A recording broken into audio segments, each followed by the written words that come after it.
Ya Allah, dia punya bau garlic tu subhanallah sedap nak mam. Patutlah ramai orang gila beli ustazah ni punya.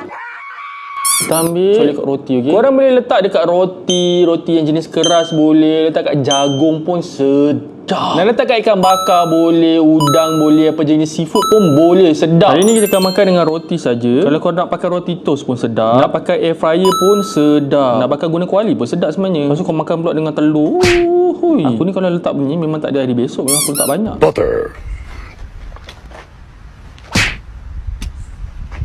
Butterfly. Kita masuk air fryer, okey. Aku sebenarnya akan buat dua cara tau. Satu kau buat hangit macam ni. Lepas tu apa aku buat, aku akan letak lagi sikit. Bagi dia macam berkilat-kilat macam tu. Dia hangit macam ni kan. Nikmat. Satu lagi aku buat version kurang hangit. Yang ni masih lagi lembut tapi atasnya masih lagi crispy. Bau dia sumpah harum nak mampus Bismillah. Ni kalau ada sup ni, sup mushroom, sedap ni. Yang ni rasa rangup, yang ni kurang rangup. Aku suka bersih macam ni. Dia rangup tapi roti tu masih lagi lembut. Sama kat bagian bawah. Nak beli kat bawah.